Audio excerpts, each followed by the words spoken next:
watching. No spoilers. Aye, Captain. I might still turn on the stream just so I can see the chat. Yeah, you can Yeah, pop the that's what chat out is what I do. But Oh, okay. Dude, you're fancy over here. spare no expense. plus, you can listen to the new World song being played right now on stream. Really? I won't turn it on then. I like Yeah. the song, but it's definitely not as good as the last couple ones. Yeah, when Maris does, if he does clips, you gotta turn the stream sound on because we won't hear the clips. Mhm. Otherwise, you just sit here in silence. Sit here patiently. Oh, you can see them at least. Yeah. You just can't hear them. Yeah. Hey, man.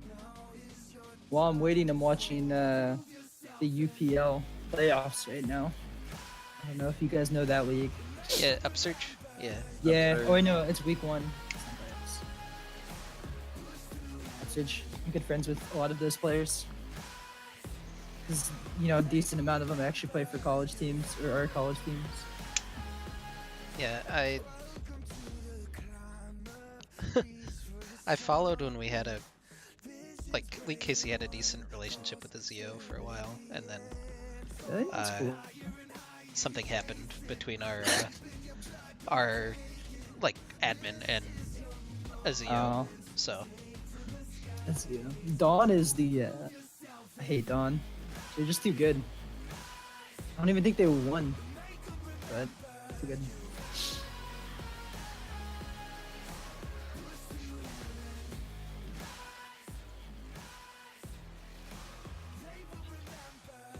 oh Is anyone else triggered by that video? I'm sorry. Go ahead, Maris. The- Good. oh I was just gonna say I forgot to put the timer on. There we go. We're gonna be starting a little late, but that's okay. What are you talking about the video for the new song? Yeah. Why were you dude. triggered by it? Just because I like Faker? the Faker. I like No. that Faker was the gatekeeper and then he was No, dead. that's part of okay, so it's literally it's ambition, right? Yeah, it's the Am story I of right? ambition. Yeah. As he's Yeah. ascending through the world championship for the last 3 years. Right. It's Mhm. the jungler working his ass off, traversing terrain, scaling peaks, the fucking ice. Right. No, he's doing everything and probably getting question mark pinged the whole time and people spamming chat for ganks and then he has to fight Faker, the final boss. He does all the work His and team then is for in what? his backpack. For what? His team's emblem goes on a statue. That's pretty good. And then Uzi yells at him at the end. Yeah, I'm just That's because Uzi's won every they've won every tournament versus Korea so far This year. this year. And also Yeah. they beat Samsung 2-0 on the group stage last time they were in a group together. I'm just sad Griffin's not in it, man. yeah, same. Just because like they were so good. If they had played both splits, maybe they would have had enough championship points. But I like all the teams that are going from Korea, so Gengi's kind of but I think it's good having the former champions though. I almost just feel like sad you should that- have former champions automatically, but I don't know. Yeah. I'm just sad because KT always chokes, and then the one year we want them to choke for Griffin to win, they don't choke in the finals. Because they have the rush bump. Well, they have Rush plus they have the redemption of score. That's fair. I fucking love Rush, man. I love UCal. Do you see Rush made the 6-man roster rather than Pawn? Yes, I saw that. Yes, I did. Wait, yeah, Pawn didn't make it, right? It's No. UCal. It's and- UCal. Rush. That's insane. It's so weird that they're only doing six players though. Every league allows 7, but Not every league. Worlds is It makes which league doesn't? Most do 7. I know Korea, China, NA, and EU do 7. They're all 10. 10 minutes. Yeah, but I mean, you can have at least 7. That's what I mean. I don't know. It just seems weird to not have 7, but it'll make it fun. That's for sure. it's smart. I think what KT and C9 did though is smart by taking the jungler. Oh yeah, I mean, I definitely think that the mid laners can, unless there's a huge difference, they offer the same thing. So you just go with the one you like more as a team. But Yeah, the I jungle's think- playstyle is different. So It is, but also like what a lot of those Asian teams have been doing in the best of 5 series is that their starting jungler will actually sit game 1, and they Yup. sit backstage and they just scout it out with the coach, and then they come in after that. Yeah, it's So really we smart. should see some rush in some game 1s hopefully. I'm just hoping IG. I just want Rookie to do well, man. I love Rookie and Shy. I The hope Shy, yeah. I'm sad that he had those visa issues first split, so he couldn't play in playoffs. Hey, I've just got my boys GRECs with the best logo in esports. Did you see the Fnatic reaction to the groups? I didn't watch it. I saw So- it posted. I didn't watch it. I so watched. they got the group D, which is supposed to be the group of death, because D for death, and they were just laughing because they said they have the easiest group because they're gonna get GREX. Like in theory, it's not gonna be too hard for them. They were really happy because they have 100 thieves, so they're like sitting pretty. Dude, that's so. I watched the 100 Thieves reaction video, and just them in the video is the epitome of why they shouldn't be there. They literally don't give a shit. They're just sitting there like, "Yup, you guys want to eat some burritos?" Or just some bullshit. You know what I mean? Like, I know, like it actually makes me a little upset, but I'm really hoping that somehow they just manage to surprise everyone because they don't care at all, so they just do well for no Yeah, reason. I just miss want them- Meteos. Meteos on the analyst desk. That's what we need for Worlds. I mean, even if they go 3-0 week 1, you still have NA week 2, so it doesn't really It's matter too not. much. It's all in the same week though. It's 8 days in a row. It's There is no well, week 2. I mean, yeah, I just want NA to do well, NA man. week 2. I just want one team out of group or make it Yeah, make it to quarter. Like, I feel like if TL doesn't have their head in their ass, then they Yeah. probably pose the best chance NA's had. We've got an intro video, guys. Oh, Okay.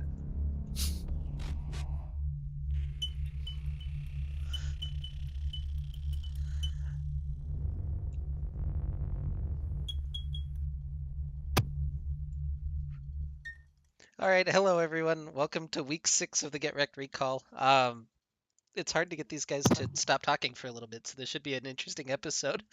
This week, the first thing we're going to do is introduce our guest, and then we're going to recap week 5, preview week 6, and hand out a bunch of mid-season awards.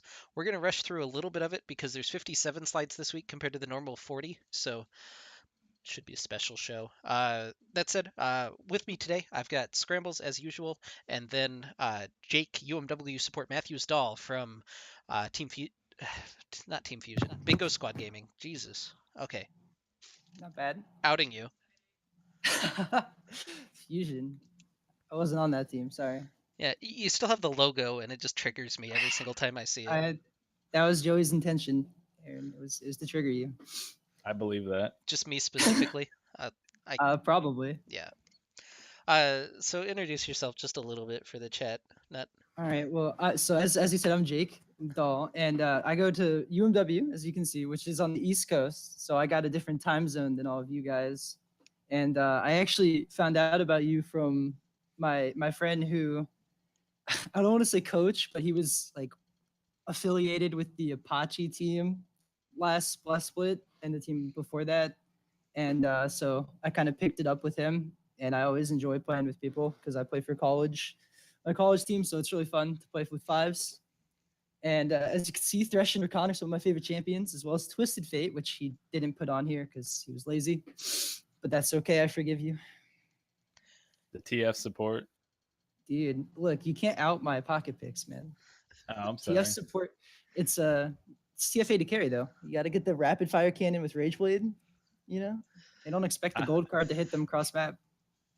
So we're gonna have Jake on through basically the entire show, providing his completely biased or unbiased opinion. However, It'll be maybe through unbiased. the entire thing, a little bit different than our normal format. I guess I just have one or two quick questions for you. Just Yeah. I know some people are gonna be super interested in it. All But right. you've climbed your way up from gold at the start of the split to plat 2 so far. Yes. What advice would you give to support specifically that are looking to try to climb toward the end of the season? Supports that are trying to climb towards the end of the season. Well, one of the big things that my coach stressed to me when I first joined, that when I was gold 1 at the time, was that I had good warding and like good lane, but the thing that he really wanted me to focus on was roaming and making sure that like my AD carry knew that you're roaming. And like being aggressive can be hard because people like to miss position. But one of the things that I did with Thresh is it's really easy to roam mid and get kills because they're bad at warding. Like deep warding, they'll kind of just ward in like that one bush and they don't really expect you to walk around, and you can get some really easy kills. And playing like, it's good to play the peel supports like Nami and Lulu. Those are good and they have their value, but it can be really hard to climb out of gold with those supports just because you're relying on your AD carry a lot more. But if you're playing initiation, it's a lot easier to kind of set up for people to do well. That's one of the reasons I love Rakan, because you get that really nice initiation, and like warding is really really important for that. So I guess one of my biggest pieces of advice would always to always have control words and always be looking to make plays and not just being passive. And then I know Scrambles would probably be more interested in this, but why Invictus Gaming?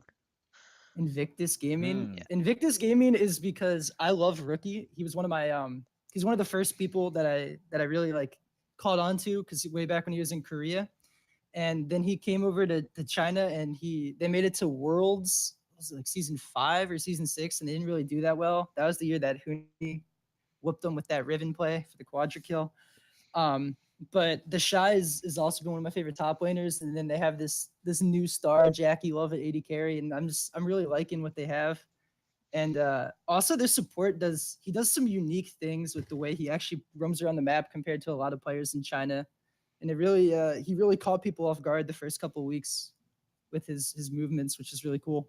Yeah, like back in preseason, like Frost sold me on IG, and they choked so hard in splitting. Like I That's did because the not. Shy wasn't there. Yeah, I didn't. It became kind of a coin flip if they were going to make Worlds or not. So I'm happy they did. The only thing missing, there's two things missing from Worlds. IG made it, which I'm happy.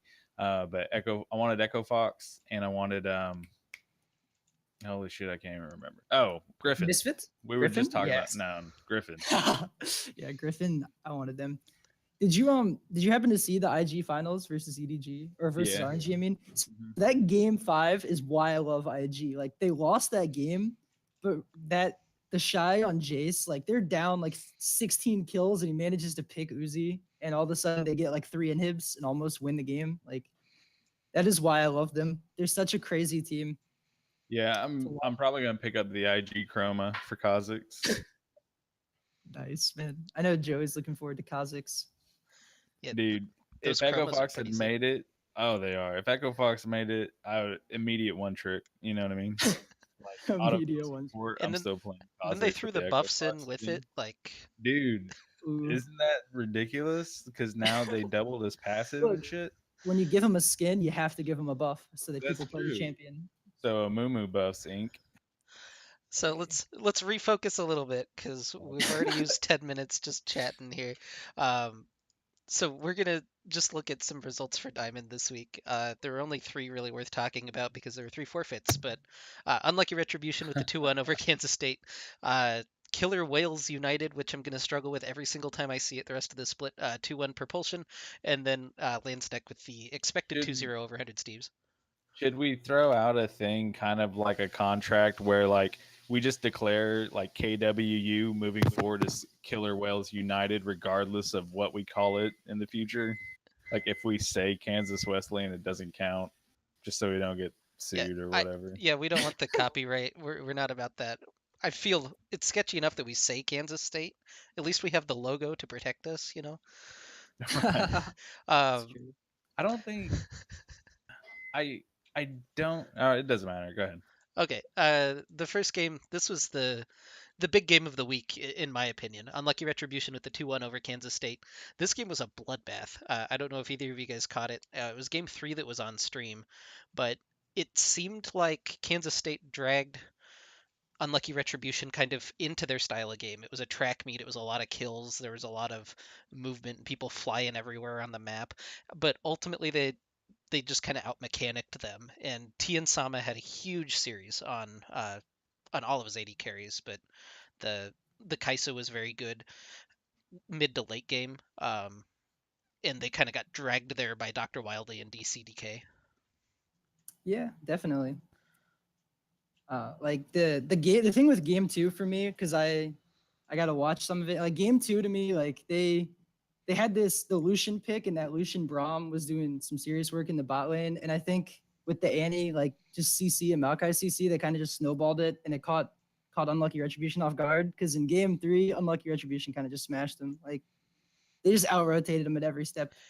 Yeah, I remember looking. Usually the diamond games, you look in there at like 15 minutes. It's a handful of kills on each side.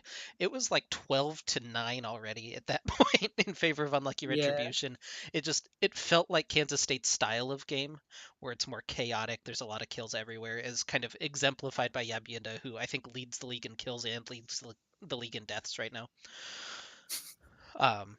Not to call him out, but I love Yabienda just for that, if nothing else. Yeah, we know.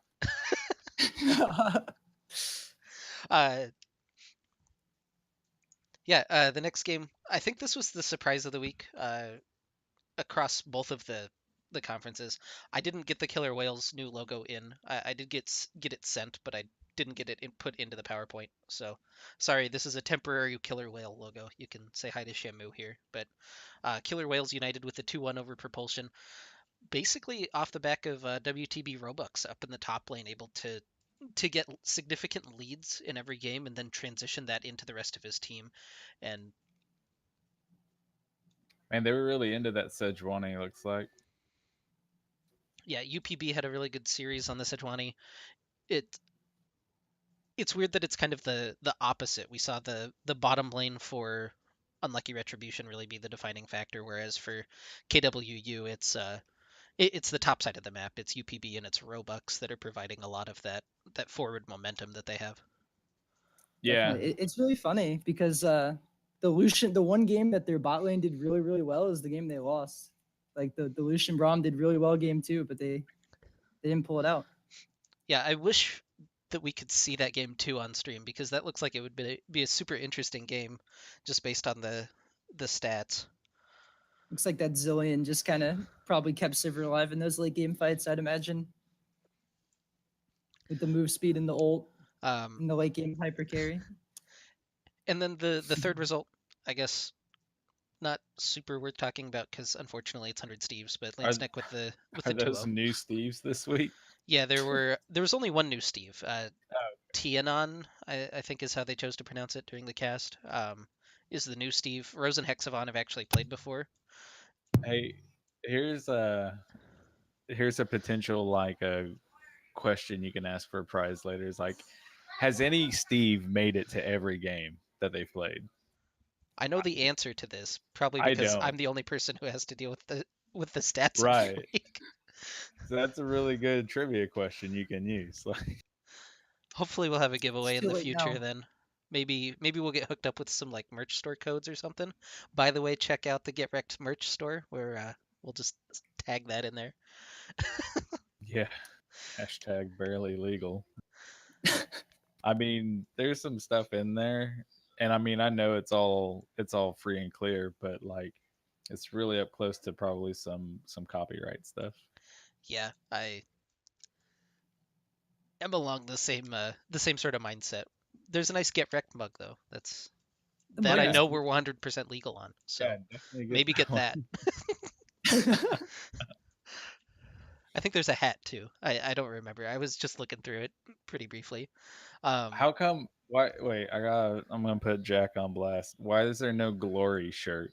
Literally, Glory used to be such a big deal, and then we get an emote, and it's POW, and then we get a store, and there's no.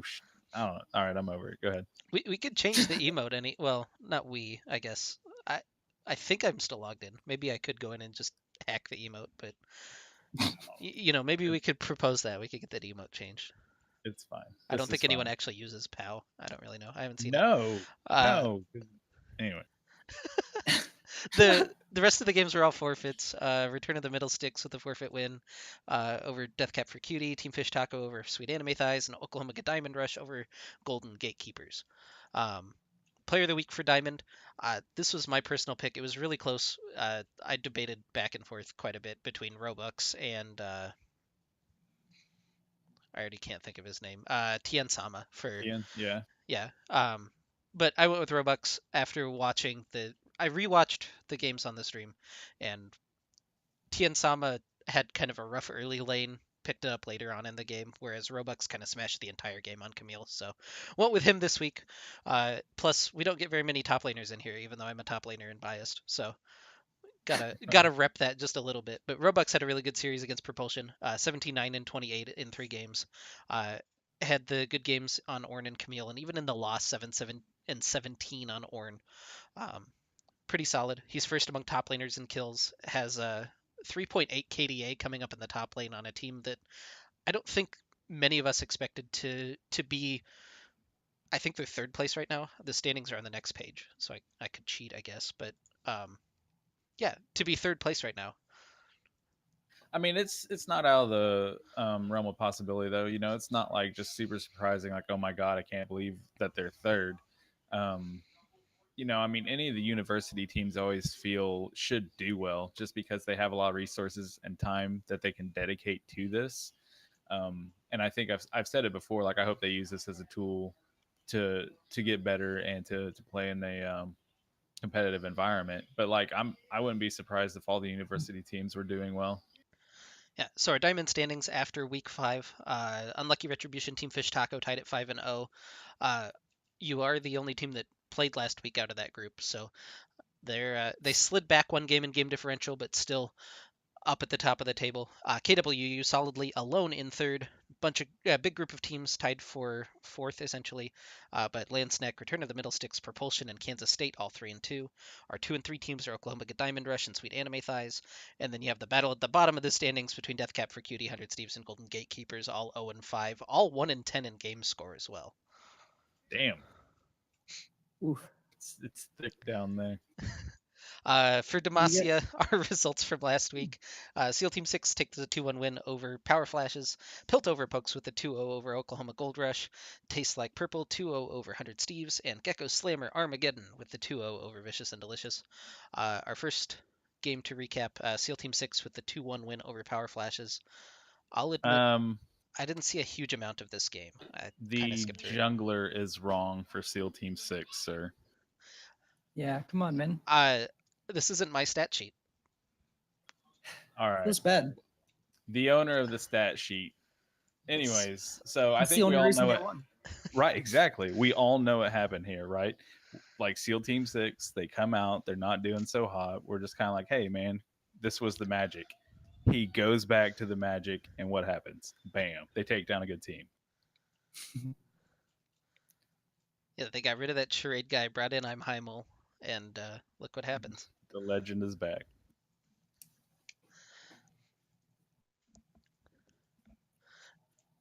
So our next game then was your match scrambles. You can just look away for a second. Yeah. Piltover Pokes with the 2-0 over Oklahoma Gold Rush. I had the honor of casting game number 1 of this series. Kilgar got a pentakill on Echo. Ultimately, I mean, that's all you need to say, really, because like if you watch that first game and you just go look at the gold graph, like the first 15 to 20 minutes, you know, I think we were like 5K up, and at some point Echo just became a thing, and then the game was over. Yeah, I will say he had a Morgana Black Shield. Yeah, while diving you. It's bad. The Jarvan ults were actually really important during every single fight. Jarvan kept locking in Trilogy on Olaf, who was the super fed member of Oklahoma Gold Rush, and it just didn't let him run out of the pit, and it was pretty tragic, honestly, the whole game. Yeah, well, okay. Tastes Like Purple 2-0 over 100 Steves. They brought in a new Steve this week in Killbot 9001. Didn't find any success, unfortunately. They got one of these days, man, they're gonna find the combo that just throws down. They just have the interlocking Steve parts. That's what they really need. We need the 5 that unlock the I don't know where I'm going with this analogy. Anyway, No Mind died once during the entire series. He went 23-1. Yikes. And then the last one, Gecko Slammer Armageddon with the 2-0 over Vicious and Delicious. And I also didn't catch this game, unfortunately. I was at work and then tired and then kind of lazy. So why don't you guys fill me in? I mean, that's the result we expected, right? I mean, V&D. So, like the very first week when they played TLP, I watched that series and they looked really good. Um, and then, of course, shit went down, and I don't know, man. They just really haven't recovered since then. It doesn't seem. Yeah, they managed to pick up a win against SEAL Team 6, which is a team above them in the standings. We're gonna go over like playoff implications in just a second. I actually spent a lot of time doing Edition last night, and it was kind of rough. Ugh. Um, But yeah, but yeah, just looking at, like, okay, so Lucky's playing ADC now, and he started out in mid and then he played some jungle. It's like I don't know if they're shifting around because of what's going on in pick ban and it's just like in real time, or if this is just like calculated moves where they're trying to find that combination that can win matches. yeah, I will say after playing with Lucky a couple of seasons ago, he really when he plays solo queue, he'll play anything. Doesn't really care. His best position is probably jungle, but he seems to be pretty comfortable anywhere on the map. So depending on draft again, I don't know exactly what they're calling on it, but I know that Lucky at least has some skill in every position, and it's not completely out there. It doesn't seem like they're just throwing him to the wolves away from people. They're trying to get good matchups maybe, or Yeah. win, or like make losing matchups better. Not really sure how it's working out for them, but it's a thing that they're doing. I'm more interested in the fact that they took Revan Christ off AD carry. Yeah, that one seems a little bit concerning to me. I don't want to spend a whole lot of time trying to pick that one apart, but yeah. Yeah. Here's the Demacia standings after week 5. Piltover Pokes and Tastes Like Purple tied in first at 4-0 and at 8-1 in game score. Gecko Slammer Armageddon has the third place by virtue of a tiebreak, or they have game differential over the other two teams. Oklahoma Gold Rush beat SEAL Team 6 head to head, so they're above them, even though they don't have as good game differential. Power Flashes and Vicious and Delicious are tied for 6th at 1-3, and then 100 Steves rolling in the bottom. Don't have a game win yet. I really like and I really hate how OGR's schedule plays out, because being where we're at in fourth, we still need to play GSM and we still need to play TLP. Both are ahead of us. I mean, obviously, we want to get to 5-2 just so we don't get subjected to a math equation on whether we make it or not. But that can help. We have the opportunity. We hold our own cards to move ourselves up in the standings. You know what I mean? We're not playing people down at the bottom. Well, I mean, I guess we are playing V&D this week, but after that, we're not playing people below us where it doesn't really help so much if we win those games. You know what I mean? Mm-hmm. And we'll talk a little bit more about that after the preview. I Oh, actually sorry. have all of the playoff scenarios that can be clinched this week. I think Damn. we're gonna try it. If I'm wrong, I'm sorry, but I believe I you, think that I Dogmar. got them. So anyway, results for Noxus Gold: Ghost with the 2 over Indigo Sky. The hardest road coming up with the 2-1 over Propulsion Esports. Omega Wolves with the 2-1 over Jingo Squad, and Bingo with the 2-0 over Landsnack.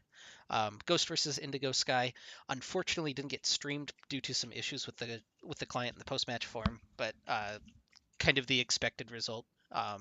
Indigo Sky rotating through a couple more subs, and they just haven't been able to really put a cohesive game together since the first couple of weeks.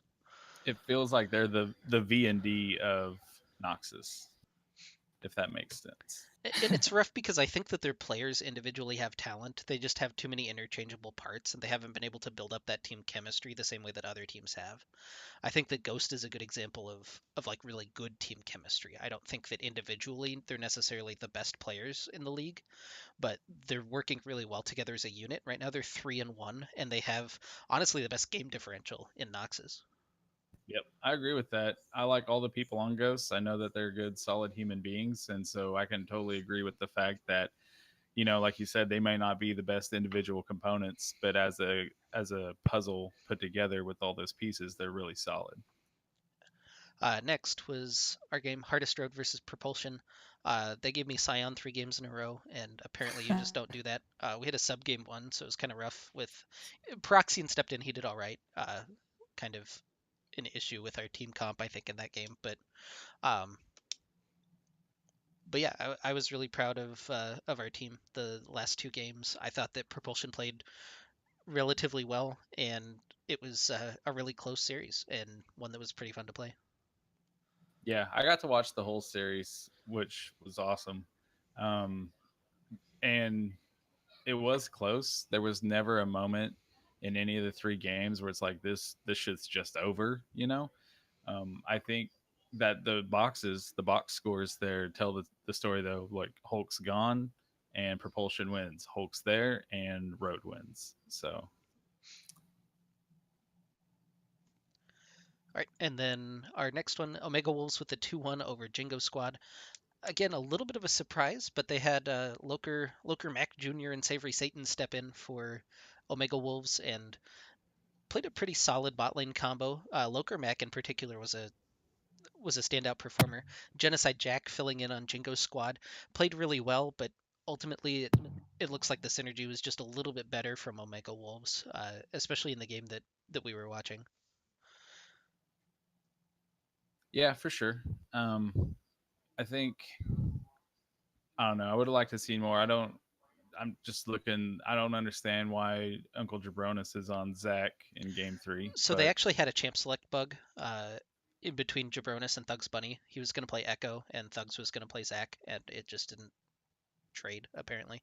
I mean, if it's like a legitimate bug, they can remake and redo it. You just do the same picks and bans. If it just wouldn't let them trade, That's I that's don't what I know. said after the series, but Yeah, apparently people don't read the rule book, so maybe read the rule book, guys. It's 3 pages. It's not that hard.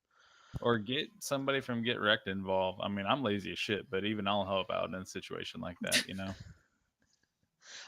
Last series, if you want to talk a little bit about it, Jake, but it was the 2-0 Ooh, for Bingo Squad over Landsneck. I mean, I hate I don't want to call them out, but honestly, their jungler is kind of trolling this series. I won't like.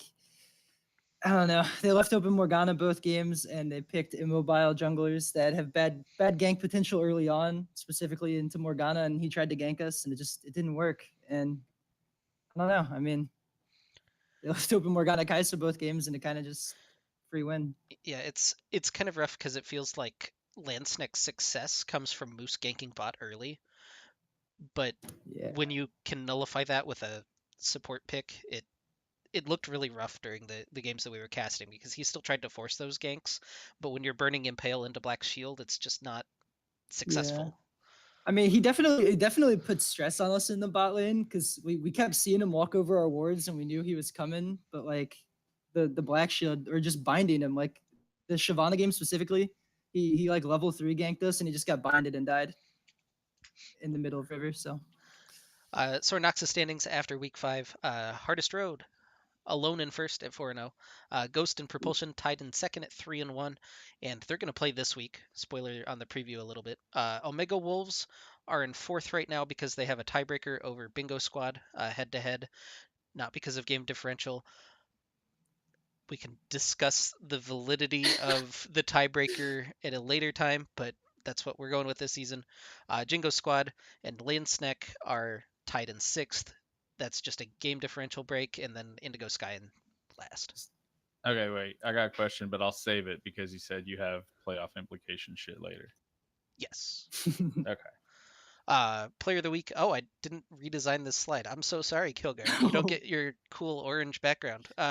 But we picked Kilgar, mid laner from Piltover Pokes. He went 26, 7, and 15 in 2 games versus Oklahoma Gold Rush. 16, 2, and 7 on Echo was the performance on stream. 11, 5, and 8 on Irelia in game 2. He's second in Demacia in kills with 69. Yeah, and I mean it was really close between him and No Mind.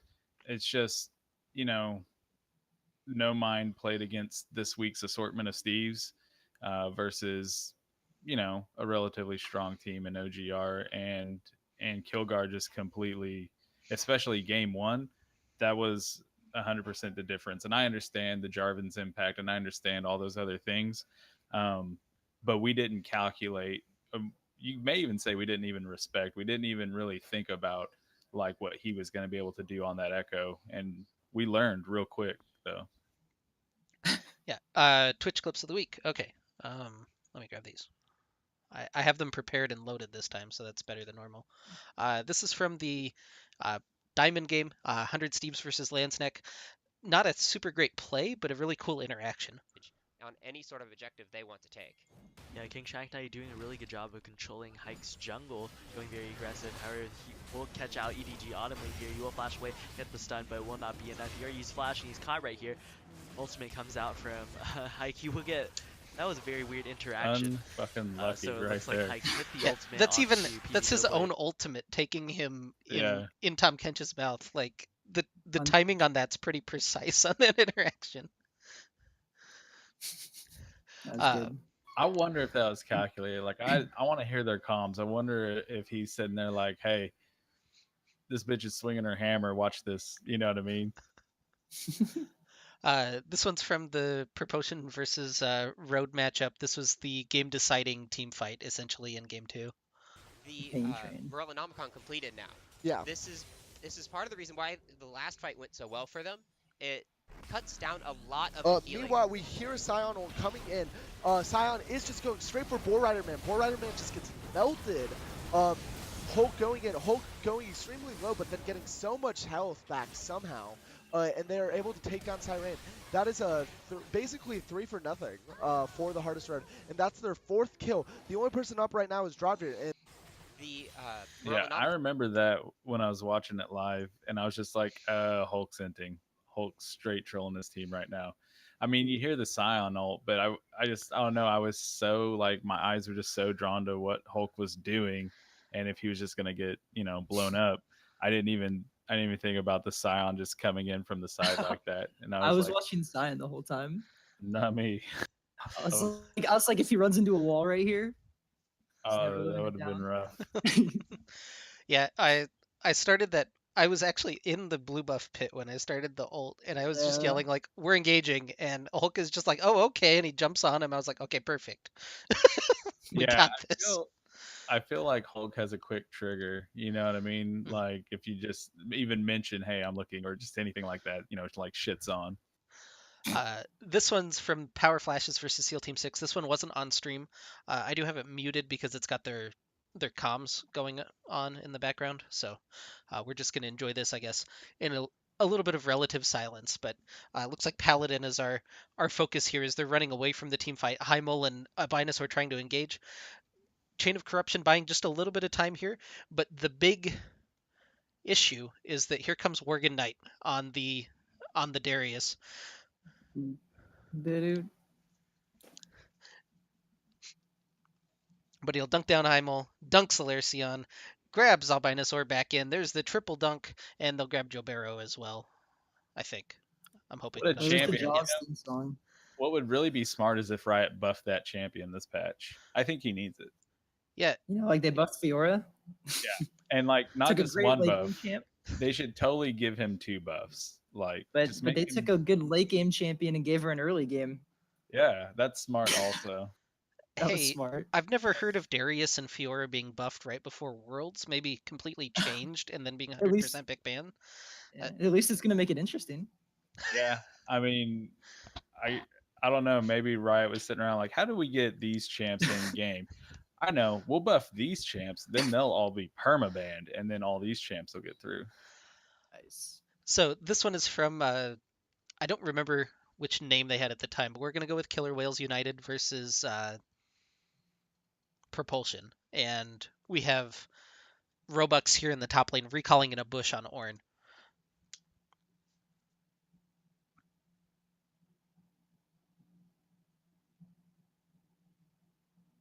These are the diamond clips that we keep getting sent, by the way. The spam pings. But it's a good trade kill by Robux. He's able to survive thanks to the little shield from the Bellows Breath. Ultimately, maybe not the best job by Aikado tanking all of the minions. Ornn gameplay. Our last clip comes from the OSU versus OGR game. Scrambles, you might want to close your eyes for this one. For what? I don't remember any of this. This is the Okay. first time seeing it. Baron being started up by OSU, but there's the teleport from Trilogy as he tries to jump forward. Again, the Jarvan Jacuzzi just separates them as OSU alarm flashes back out of the pit. Duvranga does pick up the kill on Brinticus, but where's the rest of the team fight going? Kilgar's here. Kilgar picks up 3. Spray and Pray coming in over the top. Now Duvranga and Thunderstorm trying to retreat. That's a quadra kill for Kilgar.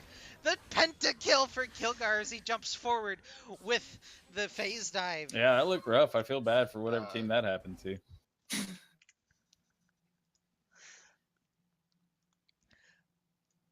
Sorry, gotta get everything reset back up. Here we go. Looking back at the predictions from last week, hopefully I still have that clipped. Yeah, okay. From last week, Scrambles had a bit of a rougher week, 9-5 overall. I finished at 11-3. Twitch chat was smurfing, and they went 13-1 last week, and I'm kind of upset about it. That leaves our overall standings right now.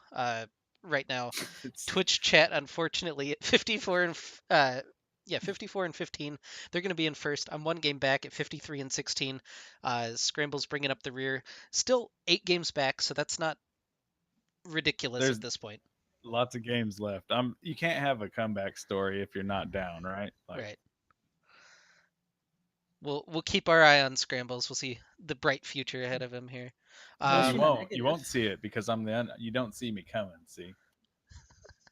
Our week 6 matches for Diamond: Killer Whales United versus Unlucky Retribution. Return of the Middle Sticks takes on Landsneck. Kansas State against Team Fish Taco. The Golden Gatekeepers play Deathcap for Cutie. Propulsion versus Oklahoma Diamond Rush. And we're not going to talk about the last game. Killer Whales United versus Unlucky Retribution is going to be our featured match of the week. This is a battle right at the top of the standings. Number 1 versus number 3. We're both favoring Unlucky Retribution in this. I don't really see a reason to go against the undefeated team. If Killer Whales United win, how do you think they're going to do it? I don't know, man. Top lane backpack. There you go. Do that one. That's why I think KWU is going to win. It's like, if I were looking at going against Unlucky Retribution, I would look at their bot lane, and then I think, do I want to try and just neutralize that, or do I want to try and exploit something else? But the thing, like you said earlier, with their games this week with Tian didn't pop off early. You know what I mean? He just made it through, and then he waited and popped off and carried late. So I mean, I think you probably got to do what Jake said and try to exploit something else, and just understand their bot lane puts you on a timer. They will be a thing, and they will carry the game late. So try to end it early if you can. See, here's what I think. You embrace the name change. Robux has changed his name to We Like Fortnite.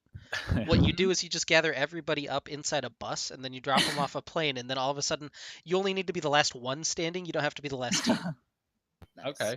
Yeah, I mean, that would work as well. Our other featured match is going to be Return of the Middle Sticks versus Landsneck. Both teams tied in the standings right now at 3-2. This is going to be a pretty big clash, honestly. This is traditional OKLCS team Landsneck going against traditional LKC team Return of the Middle Sticks. One of those clashes we really wanted to see right at the start of the season. Yeah, 100%, man. And I mean, again, at the beginning of the season, we had a lot of high expectations for Landsnake, which they can still live up to that potential. But again, I've said that, Middle Sticks is overtuned for a Plat League. They're playing up against a really strong Diamond team here, so it's going to be really close. And, if I got to flip a coin, I'm going to go with Middle Sticks. Yeah, I'm picking Landsneck. I guess we're picking each other's league, which is kind of interesting. Yeah, awkward. But I just feel like Karamat and PB Doughboy are a slightly better bot lane than Fourth Shot and bot lane Kazekage. Although we saw the trash talk in the Diamond chat today. I didn't screen cap it. You didn't clip it? I didn't clip it. We might focus on it next week. But bot lane Kazekage and Yab Yinda having words for each other. Yeah, mostly about mutual respect of Diamond 2 status, but also some words. I mean, maybe we can settle on the Rift, or maybe we can settle it down at the shelter, Get a rabbit out of retirement.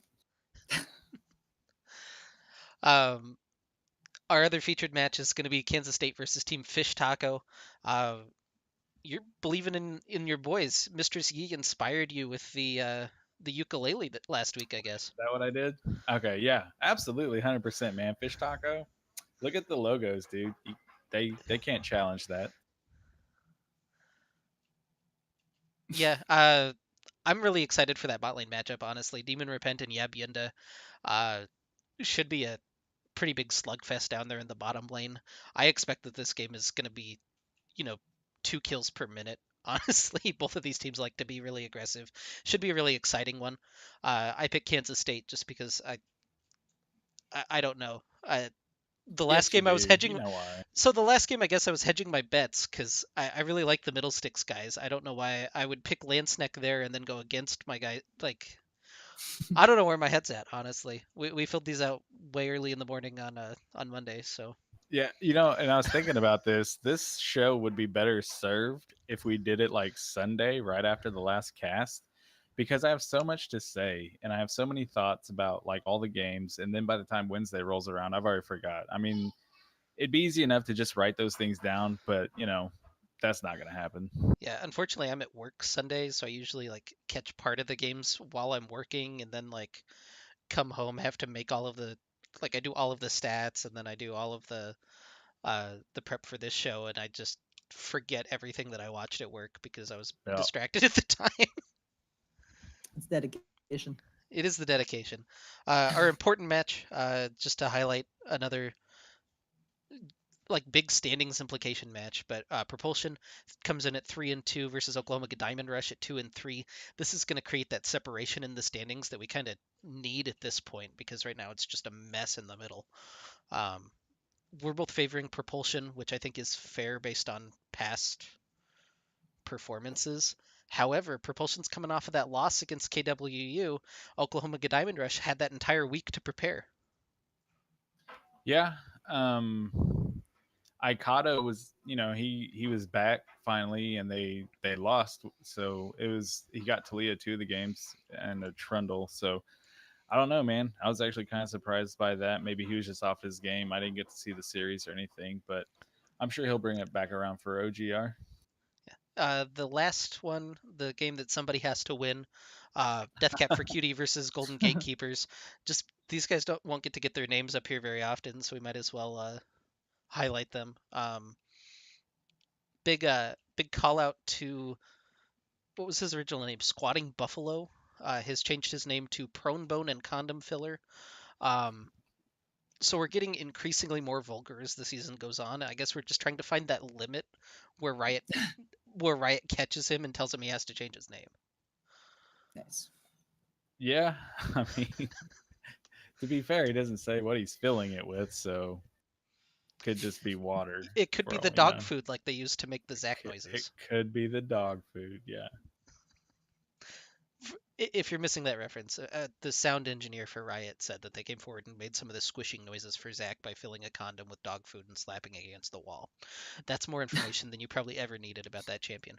No, it's not. Anyone who plays Zack should know that, and they should think about it while they're playing Zack. Those poor Zack 1 tricks. Our week 6 preview for Noxus. The big game will be starting in 17 minutes here, but it's Propulsion Esports versus Ghost. You got Indigo Sky versus Omega Wolves, Lanceneck versus the Hardest Road, and then the second biggest game and the big revenge show match here is Jingo versus Bingo. We'll let you talk a little bit about that later on, but Propulsion versus Ghost is going to be first up. We're both favoring Propulsion in this series. I don't know if you want to give your reasoning first, Scrambles.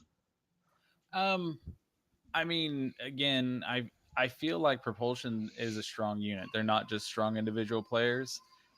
So if they're both equal in the context of team play, then I got to go with the strong. I think the Propulsion bot lane is stronger, and I think Sirene's stronger than Static.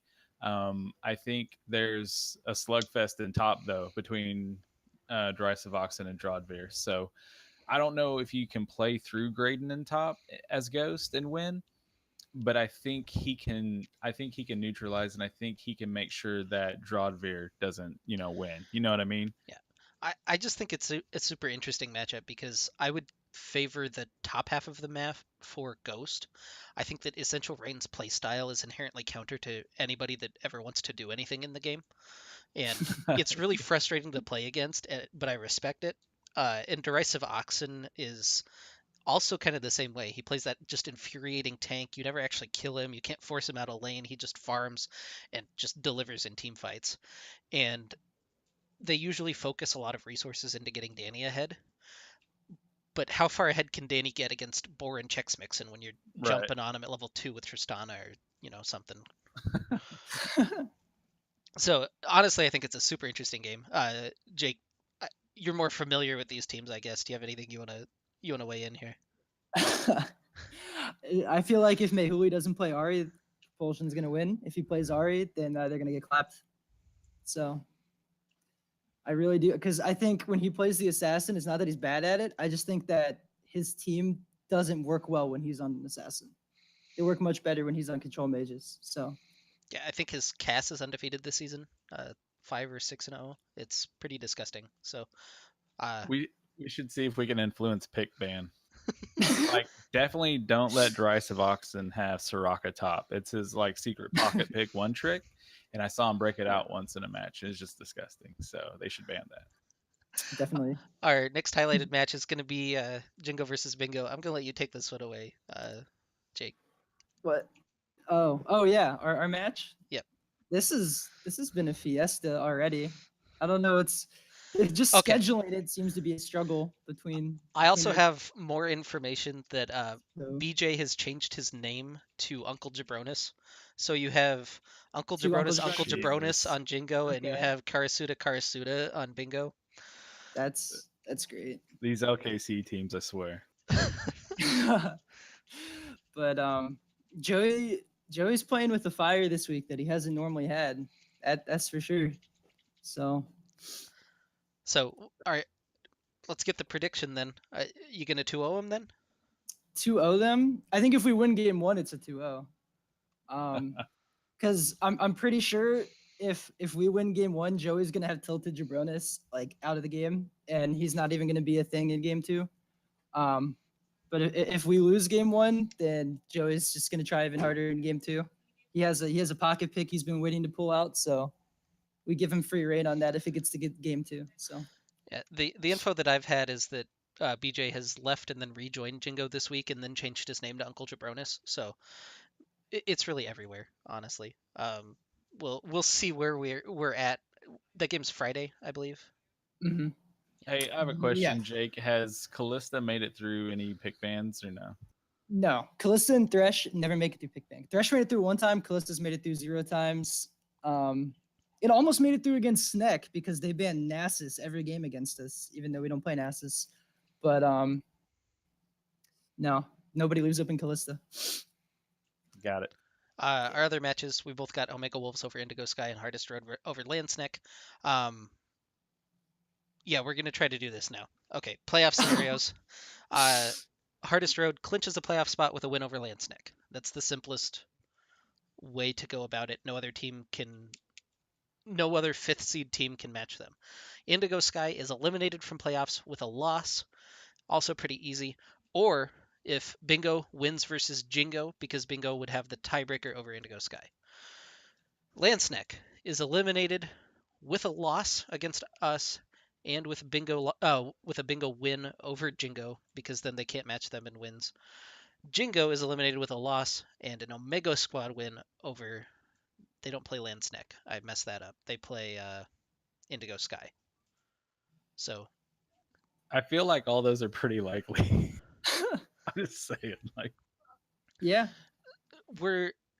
it's the worth closest one's it's worth Fusion. thinking about. There's still 2 games left after this one. So Mhm. even if these specific scenarios don't happen this week, if you survive with one half of that, let's say Landsneck wins, but also Bingo wins versus Jingo, then next week you have the exact same scenario except it's or. You lose Mhm. or Fusion wins or Bingo wins. Yeah. God, I hate you guys. Well, I mean, your team's probably already clinched it, honestly.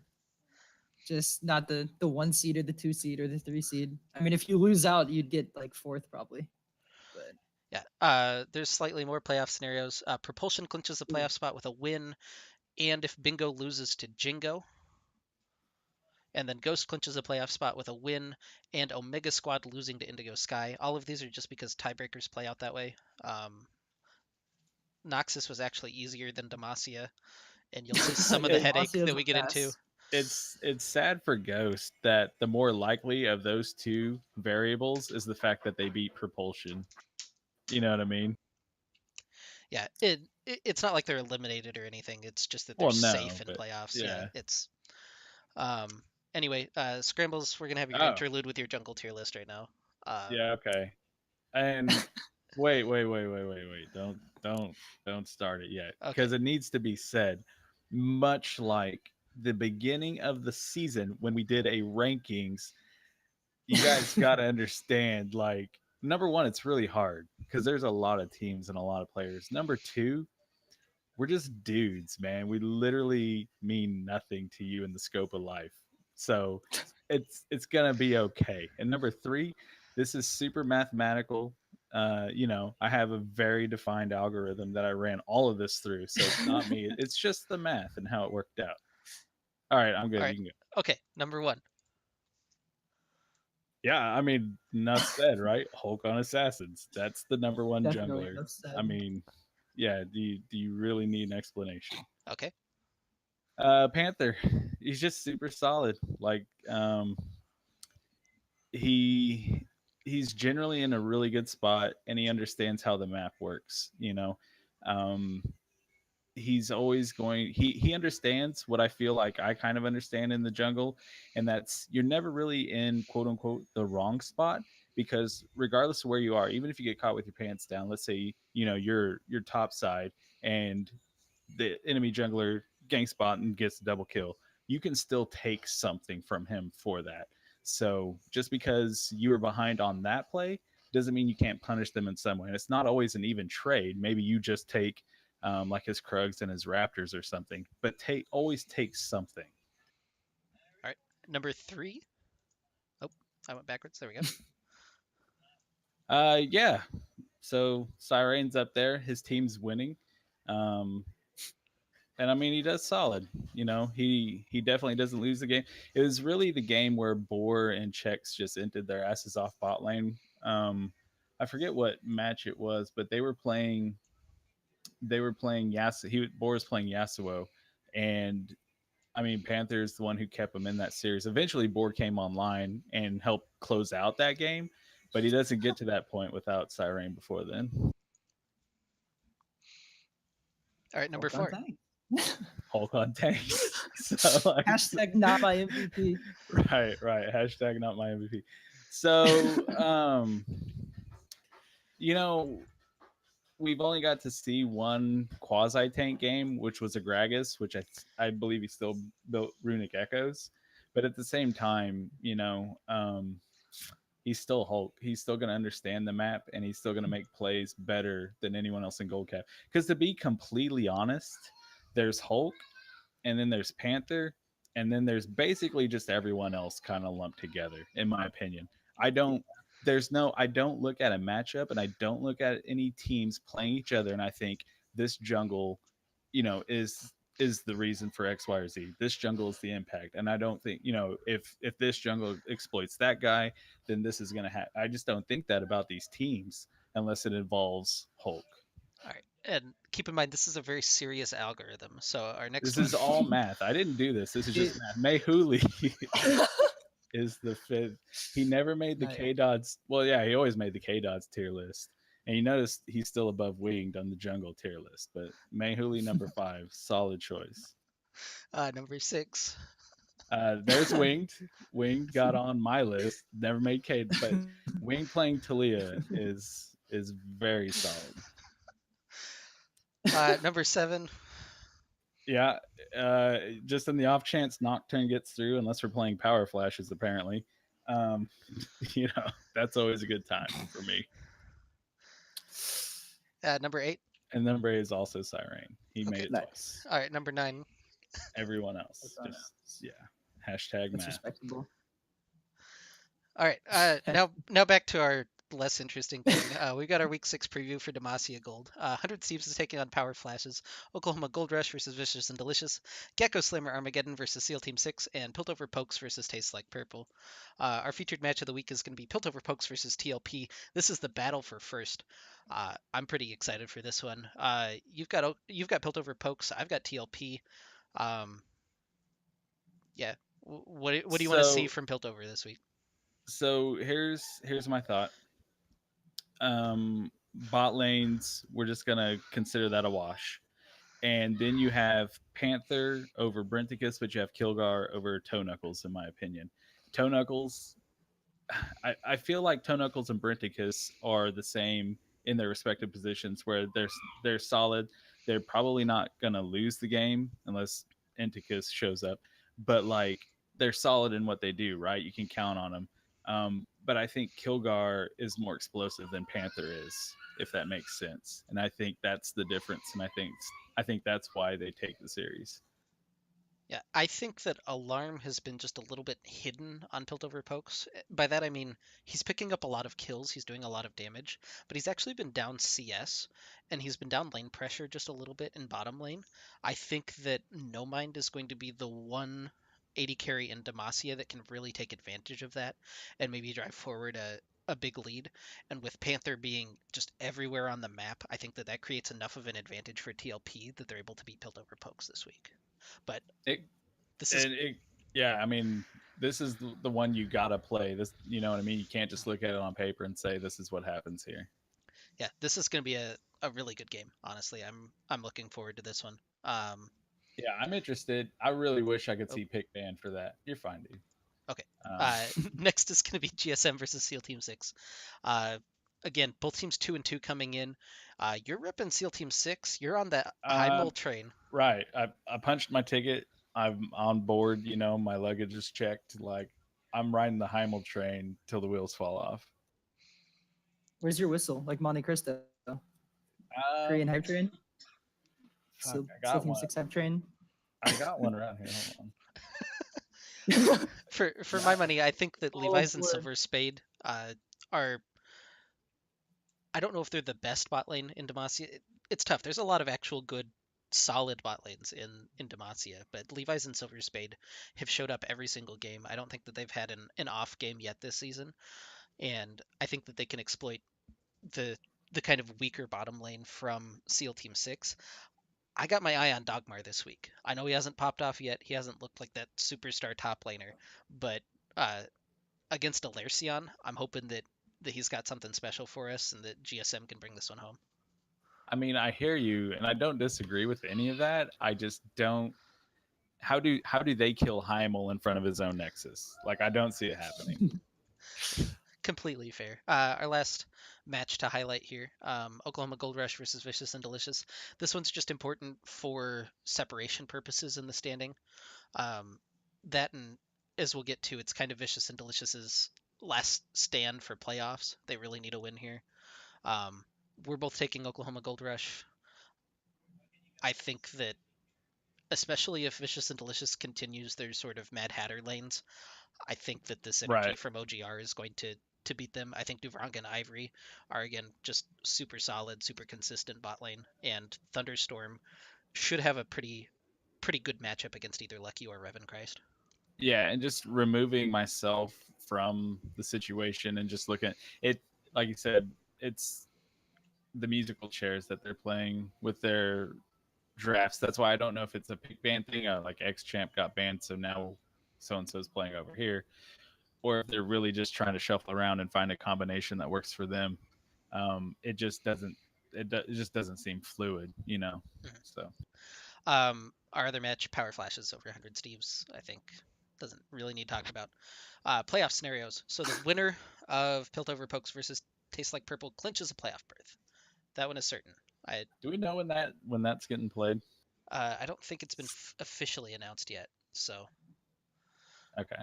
100 Steves are eliminated if they lose, or if OGR wins versus Vicious and Delicious. That's a rough spot to be in. They have completely no control over their own destiny, although they can really mess up things later on when we get there. So TLP can still clinch playoffs if GSM, if they lose and GSM loses to SEAL Team 6, they would have enough tiebreakers that they're clinched. Piltover Pokes can still clinch playoffs if GSM loses to SEAL Team 6 or Oklahoma Gold Rush loses to Vicious and Delicious because they have a bunch of tiebreakers already over playoff teams right below them. Yeah, now the messy ones. Are you guys ready? I'm ready. Okay, Vicious and Delicious is eliminated with a loss versus Oklahoma Gold Rush and a GSM win over SEAL Team 6. I got to thinking about it. I think that there is another scenario where they lose and there's like a 6-way tie even if GSM wins at 3 and 4. So Yes. I don't know that that's 100% certain. That's what I'm going with for Vicious and Delicious. Power Flashes can still lose with can still qualify with a loss, but they're 100 Steve's biggest fans in that situation because they need 100 Steve's to beat Piltover Pokes later in the season, I think, Ooh. in order to make that 5-way tie happen where they can qualify. Hey, it could happen, man. Folks have a history of losing, right? That's what I've heard. I don't know if I've ever said it, but that's what I've heard.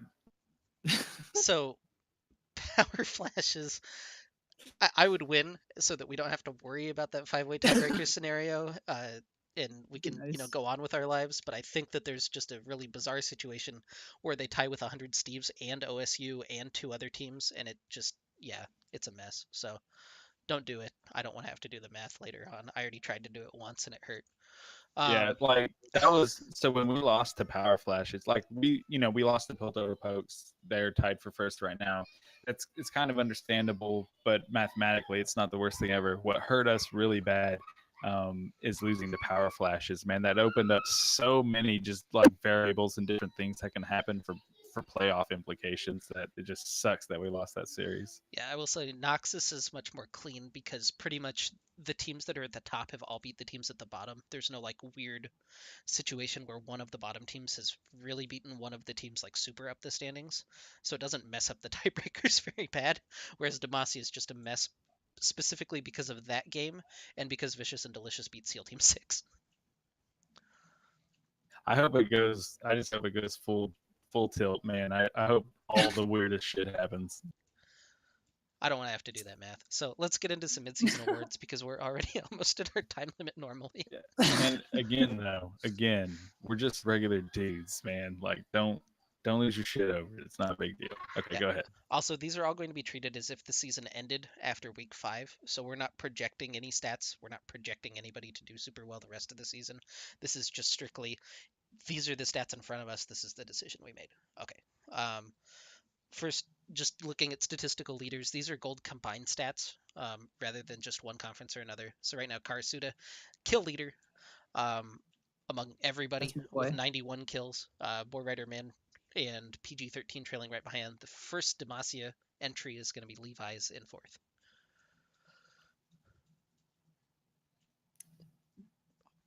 Talk to me about Karasuda and his kills, Jake. The kills? Yeah. I mean, I don't know. It's actually interesting because I feel like I don't even notice him get all the kills.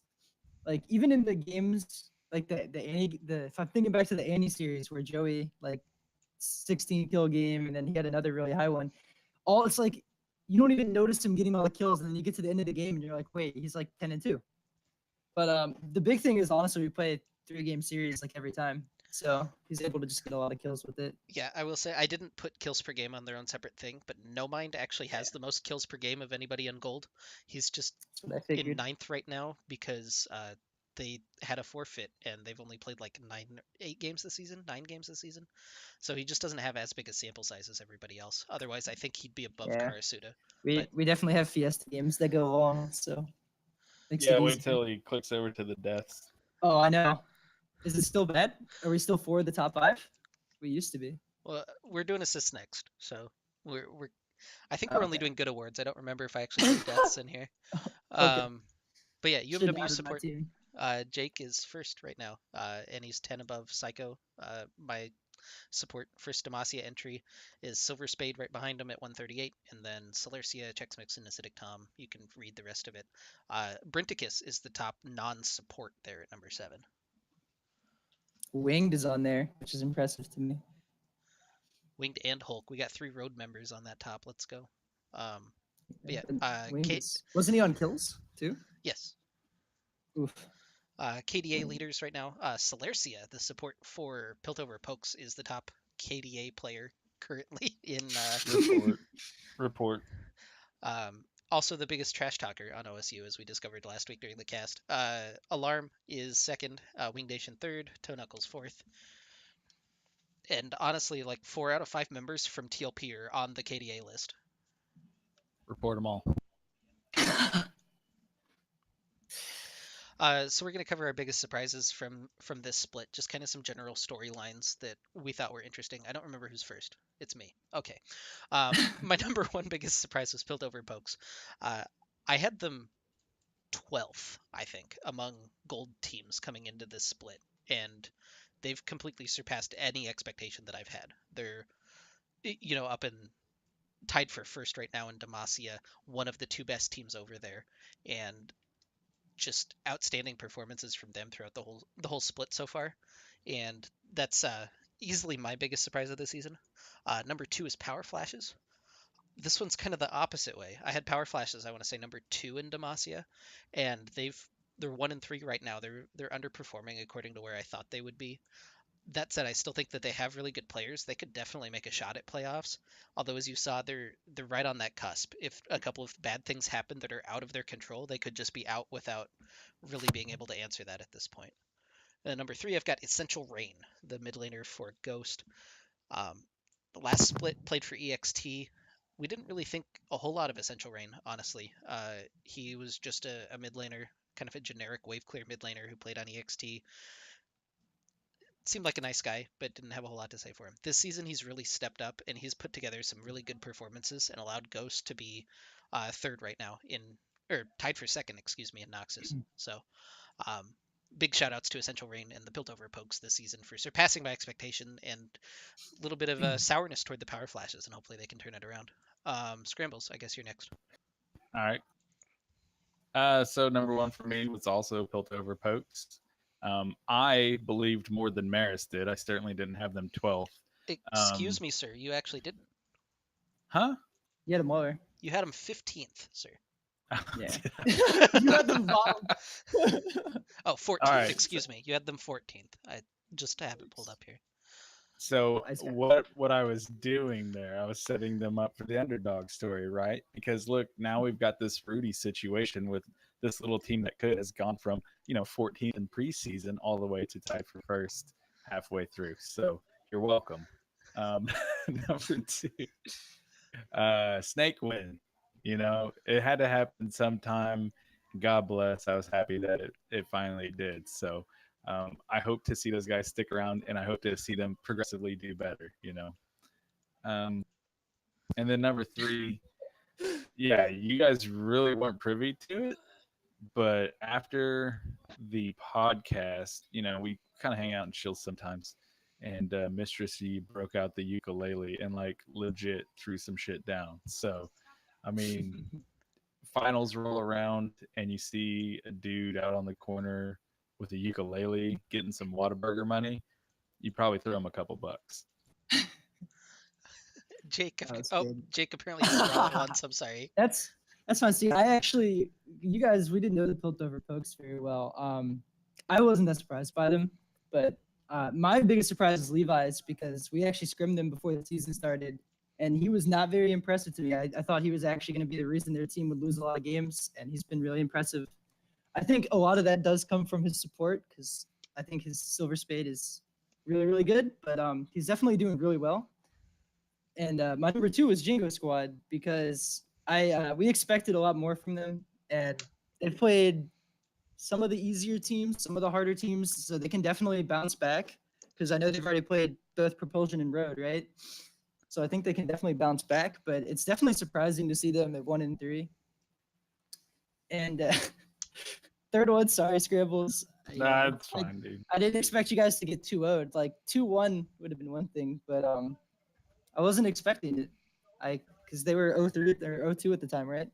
Something like that, yeah. I don't remember. I was expecting it to be a good series, but yeah. I wasn't. I was expecting it to be the opposite. But here we are. Yeah, it definitely caught me off guard. So yeah, transitioning our awards now. Most outstanding top laner. I don't remember who's first. It's Scrambles. Okay. Okay. So Scrambles, you get to talk about me, I guess, first. Yeah. So, I mean, just for my money, I feel like Maris shows up every game, and he's versatile in the role. Where if you need like a split push carry type like a Camille, he can do that. Or obviously, if Scion's open, he'll just insta lock it. So, you get a really strong tank. So either way, I always like Maris in the top lane. Trilogy is number 2 for me, and actually a really big surprise because I really don't know Luke, even though we're on the same team. That's somebody that Tony brought in, and I mean he's just impressed me every single game. Like when I got the background on him, I was like, great, this is gonna be our guy. But week after week, he's never the reason like why we lose. You know what I mean? He's like always strong, and I can always count on him to be up there and just kind of be on his island and take care of himself. So I appreciate that a lot. And then number 3 is Derisive Oxen. He's more of a tank player. I know he can play carries and stuff like that, but he's just like a really solid teammate, and I think he's a big reason why Ghost has the mentality and the team effort that they do. So for me and my money, I mean that's worth a lot. So Okay. Next is Jake. Okay. Ooh, yes. My first one is actually Mercury X, and part of this is biased because he clapped us with Takar Trineki. I won't lie, but it definitely in general he should be on top 3, and he's been really solid for Omega Wolves this whole entire time, even when they have subs, and it's just really impressive. I was really surprised by how well he's been playing. And then number 2, I had you, Systematic, because you are just solid on the Scion. And then I actually messaged you in game when you hit that Scion ult and told you that was going to put you on my top 3 for sure, because I haven't seen, except for Mercury X, any Scion player hit big ults like you. So I was really impressed. And then number 3, I had your Ice of Oxen, and he's definitely one of the backbones for Ghost. I mean, their whole team's a backbone, but he's definitely always solid. Uh, I believe he even tried to warn them about that level 1 invade when they got clapped by the 5-man Scion knockup. so he's definitely a solid player, so I'm impressed with him. But that speaks to the point that we made all night about them, right? Like he's sitting there like, hey, this ain't a good idea, but his team's like, we're doing it, and he went anyway. So. Yeah, mine, number 1, I've got Derisive Oxen. Basically, mine is more, since I'm playing top lane, he's the only top laner that I haven't killed. I couldn't do it in the series against him. He was just disgusting. Couldn't shove him out of lane. The two games we won, I just kind of existed, honestly. My team carried my ass, and he doesn't have games where he power ints. He just plays really solidly, and it's everything that you could really want for in a top laner, especially on that team that he's on. So I have Derisive Oxen first. Number 2, I've got Worgen Knight from Power Flashes. Basically, exactly the opposite. He's the guy that's going to pop off. He's going to carry your team with Darius. He's going to carry your team with Camille. And he shows up again every week. He does the damage that he needs to do, and he's the only reason that Power Flashes is still in the playoff picture and not like 0-4. And then I've got myself third. I think that I'm more well-rounded than both of those players because I can play both carries and tanks, but I also kind of power int a couple of games this season, so I don't know exactly where my head's at, so I just threw myself in at third, really. Yeah, jungler. This is a preview, I guess, of our lists here. Scrambles, I've got you going first again. Yeah. Well, Hulk's number 1. There, as long as carry junglers are viable, which they are, and I'm 819 came out today, and I predicted it to be more tank heavy and stuff like that, but then they just give Kha'Zix ridiculous buffs. So, okay, what do I know? But yeah, Hulk's by far number 1 in gold cap. So number 2 is previously state. We talked about before is Panther. Just he's solid. The only knock on Panther is his champion pool. He's got just enough where he can't get banned out in the first round, but whatever he gets on, it doesn't matter because TLP, they've got their formula of how they do stuff. And again, they don't care that you know it. They're going to challenge you to, try and stop it. Like they would literally show you the playbook. Like, this is what we're going to do. If you can stop it, go ahead and come and try it. And obviously they're still undefeated, so it's been successful for them. Number 3, that's just like really a filler. Like it's just a name because it doesn't matter. Because like I said before, everyone else is interchangeable in my opinion. There's nobody that stands head and shoulders above anyone else at this point. The reason I listed my name is because if you look at the stats, OGR's like dragon percentage and Rift Herald percentage are really high, and first blood percentage as well. We don't have a ton of stats where I can really dig in and check out like jungle proximities. Like I can't tell if first bloods are my fault. I can't tell if dragons are my fault. I can't tell those things. I can only look and see that we're more successful at those objectives that I generally give the jungle credit for than all the other teams in the league right now. So that's why I put my name there, but it could be anyone's name there. Okay. I guess Jake is next again. It could be Mayhuli for all. Yeah. Number one's gonna be Hulk. He's got the backpack. Hashtag not my MVP, but he's definitely the best player, I would say, for sure. But he's just better than everyone. He's Smurf in gold. And then number 2 is Panther, almost exactly like you said, Scrambles. His champion pool can be a little worrisome because I think he's only played a Mumu and Zach. But I mean, it's hard to ban him out if you don't want to throw 2 bans at champions like that when the rest of his team is playing like they are too. You literally just pick the one you don't want to deal with and get rid of that and just know what he's going to play. Yep. And then number 3, I believe, I had Siren. Oh, sorry. I'm not paying attention. Yeah, number 3, I had Siren. It's kind of like you said, it's kind of a filler, but I do see him being a little better than the rest of the pack. And a lot of it does come from you hyping up Brenticus versus him in that matchup, Scrambles, and then Siren showing him up. So yeah, he did too, man. I mean, there's no bones about it. Like I watched that series, and I know they had a sub like the first game or 2, but the last game of that series, it was just, there was a night and day difference. Like even if you don't watch League of Legends, you probably any layman could have just watched that game and understood there was a jungle difference in that game. My list looks pretty similar. I've got Hulk first. I have trouble hyping myself up, but I have no trouble hyping my teammates up. Hulk is the best jungler in the league, hands down. One of the best junglers I've ever played with. Super nice dude. He's a good shot caller too, which is something that doesn't reflect super well through these rankings, but I really appreciate it personally. So, and everybody else agrees that Hulk's number 1, so I don't feel too bad leaving him up there. Number 2, I've got Panther. Panther last season, I don't want to say we wrote him off, but like, man, that dude could play 2 or 3 champions. We figured out his playbook, and then he whacked us in the 3rd place game. And since then, he's just been ascending, basically. His jungle presence, it doesn't matter what pick he's on, he's just everywhere on the map at once, and it doesn't feel like you get to invade. You don't get any of his camps. You don't get an advantage on him. He's just going to be aggressive. He's going to play that TLP style out to a T. And he basically is TLP right now for me. He sets up the rest of their game. Number 3, I've got the man, the myth, the legend, I'm Heimel. Even when he was Charade, he didn't have super bad games. He's not the reason that SEAL Team 6 was struggling. It was more the fact that he couldn't carry as hard as he needed to in order to make things happen for them.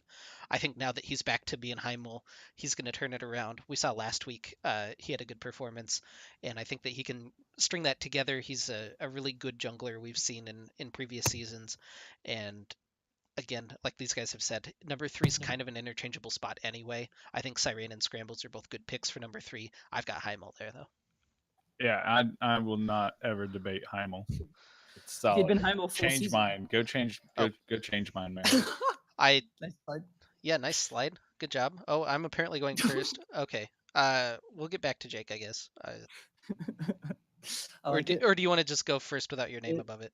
I can go first. I mean, Okay. it doesn't matter. Go ahead. So yeah, I had Winged at number 1, and if he didn't have Hulk on his team, I think he'd definitely still be number 1. I mean, if you kill Winged, that would, like, the story of the first 4 weeks was if Winged died, they lost because he only died like in 2 games. But he's definitely the best mid laner. Kilgar really impressed me last week, and even before that, he was definitely super solid. And now he's showing up, and I definitely think he's by far one of the best. And then I have Jabronis at 3. I was debating it, but he's definitely doing really well on the assassin picks, and even with like did he play the Zac mid or did he play a jungle? He played Zac mid. It was unfortunate. They were going to swap and they just couldn't. So we wound up with Ignite Zac. And what are you going to do with Ignite Zac? Like, yeah, but I mean, he's definitely number 3 to me. I think that like 4 through like 6 and 7 are really close, but I feel like this top 3 is kind of just above to me the rest of the pack. yeah. I'm apparently next. I've got Wing Nation as well, number 1 in the mid lane. He's really good at basically every category of champion and mid lane, and that's something that is pretty underrated. He can play the control mages, he can play the battle mages, I guess. He can play the more supportive role. He can play assassins, and he's got the champion Ocean right now. He's played like 11 different champions this season and hasn't really underperformed on any of them. So, Can I just say, let him play the Zac mid? Yeah, he's begging for it in chat. The only thing I would say, like, you say he can play the support role, and he can, and I believe you. It's will he play it? Because there was a Galio game, and Hulk was on Evelyn. I was like, oh my gosh. I was like, Winged passed the AP carry torch to Hulk this game, and he's gonna play the support of Galio. He went full AP Galio. So that was he was going to build tank and then realized that he had like 2 kills and went full AP anyway. I mean, I hear you. Off. But yeah, it worked. Obviously, you guys stomped, so it was the correct decision. Number 2, I've got Kilgar as well. He's played a lot of different champions as well. I think he's at 8 or 9 this season. He impressed me with his Rise performance in week 1, and since then it hasn't really stopped. The hype train has continued to grow. He popped off on Echo and Irelia last week, which are 2, I think, really different looks that we hadn't seen from Kilgar yet. So, I think he's a really solid number 2. I think that Winged is slightly better, but I really want to see that matchup, honestly. I would be really excited to play Build over Pokes, maybe in a cross week. Number 3 is, for my money, it's Essential Rain. I was debating really hard between Uncle Jabronis and Essential Rain, honestly. I went with the more consistent player, which I think is Essential Rain this season. He plays a really infuriating style of mid lane where he wave clears and roams. He plays Malzahar and Anivia. He plays champions like that, and you don't get to kill him. You don't get to interact with him. You have to play his game, and you have to play it better than him in order to beat him. And I haven't seen anybody really do that yet. Even Winged struggled. He was getting really frustrated with not being able to interact with Essential Rain during that game. And I just think he's such an infuriating player. I'm going to put him number 3 there. I don't even remember this list. Oh yeah, I put Winged first. I didn't want to put Winged first because he made me Photoshop his face onto Kevin Durant's body. Fuck that guy. But I mean, it's what else needs to be said about Winged? If he's in mid, it's good. Ban Vel'Koz. Kilgar. So Kilgar jumped to number. I was happy to see that you guys had him at number 2 as well when the list got posted. But so when we went into the game against Piltover Pokes, it was all about the bot lanes, right? Like we talked about that. I guess you'd say we identified that. We felt that was the win condition. Was we're just going to try and play through bot, neutralize their bot, get ours ahead, and we're good, right? No, Kilgar was like, no, I exist. I'm a champion, and I'm going to show you exactly why that game plan won't work. So that's where you got game 1. And just after that series, I was like, all right, that kid's pretty legit, so he should go at number 2. And then Toe Knuckles, he's just kind of like your reasons for Essential Rain. He always, I feel like he always plays what the team needs to make their comp work, and he's always solid in his role. I don't think he'll pop off and he'll have a good KDA, but I never feel like he just 1v9s the map, if that makes sense. but I have seen him break out some pretty strong Kassadin and Zed games too. So he got number 3 for me. All right.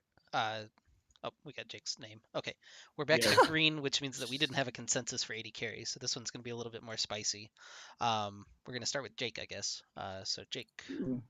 Yes. So number 1, I had my own 80 carry, and it's actually not biased because I think my team is we're definitely getting a lot better. But those first 2 weeks, it was definitely kind of me and Jesse, and now a whole team's coming around, and we're getting together a lot more. But it's still like really him showing off. And in 9 of the 11 games, I believe he's gotten double-digit kills. There was one where he had 0 kills, and that was just an unfortunate game. But for the most part, he's really, really consistent, and he's really our focal point. And then number 2, I'm trying to remember. Yeah, Boar, because I was deciding between 2 and 3. I have Boar at number 2 because I feel like he has a really unique play style from most AD carries that we have. A lot of AD carries we have seem to be more conservative, but they do really well. But Boar is kind of just like a go all in. I'm gonna run at you. I'm gonna kill you because I'm better than you. And I mean, it cost him against Road, but he's definitely number 2. And then number 3, I have AFS Alarm. And to me, I want to see what happened week 1 when he played 100 Steves. I want to see the Jinx and Zaya back, but he's definitely doing really well on these more support AD carries like Ashe and Twitch, because I'm pretty sure he's been on Ashe duty for pretty much the last like 3 weeks with a little bit of Twitch mixed in, but he's really solid. He's getting a lot of kills, and he's just being what the team needs him to be. I don't think the Jinx gets through pick ban for him. Really? Yeah, I can see that. Looks like Scrambles is next. All right. No Mind was number 1 for me. He's really strong. I feel like he has really good positioning too, which at our elo isn't always the best, if that makes sense. But he's really strong in lane too, kind of like what you were talking about earlier, Maris, where he can be oppressive, and we'll see, him challenge Alarm this week and see if he can apply pressure just in the laning phase. Boar Rider, because kind of like what Jake was saying, he's what I call a high risk, high reward player. So, it's feast or feed with him. And a lot of times this season, it seems like he's feasting. So Propulsion's done well as a team, and he's been a big factor in a lot of those wins. And then Paladin. I mean, we had the meme last split of State Farming versus the World. And I think that that's carried over. It just hasn't panned out as much for Power Flashes. Kind of like, I'm sure that's part of what you factored in whenever you ranked them preseason. And I just know in our series when we played them, Paladin was a big part of that. So I think he deserves some recognition and being placed in 3rd there. So I actually was in agreement with Jake. I have Karasuda number 1. He's number 1 in kills right now. It seems like, especially early on in the season, it was very much that bottom lane. It was Karasuda and Jake versus the World, and they needed the rest of the map to step up. When the rest of the map played okay, like passably okay, they were able to win and carry the team. But when the rest of the map just kind of inted, it didn't go very well for them. But Yeah, that doesn't diminish what Karasuda is doing as an AD carry. I think that he's the best AD carry in the league. He came out unscathed from the boar matchup, which I'm gonna go ahead. Oh, I'll just reveal them all. I have Boar at number 3 because he's very polarizing, right? He'll hard carry 16 and 2 one game, and then the next game he'll be 0 and 17. We haven't seen that Boar Rider man in any of these matches yet, but playing with both Karasuda and Boar in the past, Karasuda is the more stable player of the two, and Boar is the higher. He's got the higher high, but he's got the lower low as well. I've got No Mind sliding in at number 2, kind of for the reasons that Scrambles had. His positioning is disgusting. He's really hard to get onto in team fights, and I think that he's the best team fighting AD carry in Gold Capped. If he and End can get their lane into a better shape, into a more dominant shape, I think that they'll be the best bot lane in gold capped. But right now, it's really no mind trying to carry that lane, and as an 80 carry, it's hard to solo carry a lane. But he really shines during that team fight with that team. Whereas Levi, yeah, and Levi's is really good too. And don't get me wrong, like Levi's could be number 3 on my list real easy. Yeah. I just wanted Paladin to get some recognition. You know what I mean? You know, Yeah, Levi's and Alarm were both considerations for 3, but definitely. I thought that Boar had a little I bit more feel- highs than both of those yeah. players. So I feel like this is the opposite end of the spectrum from jungle, right? So jungle, you've got 1 and 2, and then literally just pick somebody. Here you kind of have a 1 and a 2, like because Karasud is not on my list, but he certainly could be, probably should be. But you know, there's just so many ADCs that are really strong, and you can pick a name out of a hat. In the same way you can jungle, but for the exact opposite reason. You pull a name out of the hat, out of the ADC pool, you're going to get a strong one, more likely than not. Yeah, I kind of did the same.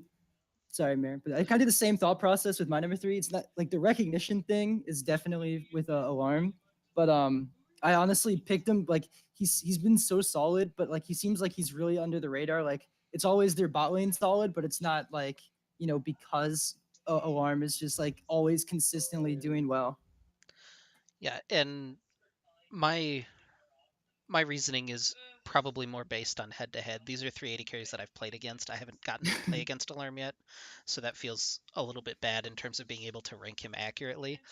I will say that he's been behind in CS in some of those games where he's like stomping in kills, and that might be a little bit of a weakness coming later on in the season for him. But yeah, it's really difficult, and it's interesting that it's so opposite of what I thought last split. When we were talking about gold 80 carries in OKLCS last split, there were only 2 or 3 that I thought were any good at all. And then this split, you can pretty much pick any 80 carry on any team, and you can make a statement for why they should be in top 3. Agreed. Support, again, we've got the spoiler, but Scrambles looks like you're first. NA production. Jake's number 1. He's got a shitload of assists. There you go. No, but to be fair, like I credit, you know, ADC's success a lot to the support. So I got Jake number 1. I've got Silver Spade number 2. If you guys haven't seen Silver Spade, He's dirty. He's a playmaker, dude. That's the thing. Like, if you want to see a support like carry a game and set his team up to win, not just like survive but thrive through the laning phase, and then like even into team fightings, like the dude's had, and I'm talking about like previous splits include, like he's had some sick ass Bard ults, you know what I mean, that just set his team up to just railroad whoever they're playing. And then he, you know, he's got a whole, it's not like he plays 2 e-girl champs and then and that's it, you know, like he's got enough champions where you can't ban him out. It's kind of like Panther, right? You pick the one that you don't want to deal with and you get rid of that one. And then Celercia, who is an e-girl, but you know, she's doing really well. It's her first split, so I think she deserves it. My number 1 again is Jake. I think that Bingo has a disgusting bot lane, and I am kind of, I don't know what the word I'm looking for is. Jealous, maybe upset, maybe. I want them off the leash a little bit. Like the rest of the map's holding them back from being a really good top performing team.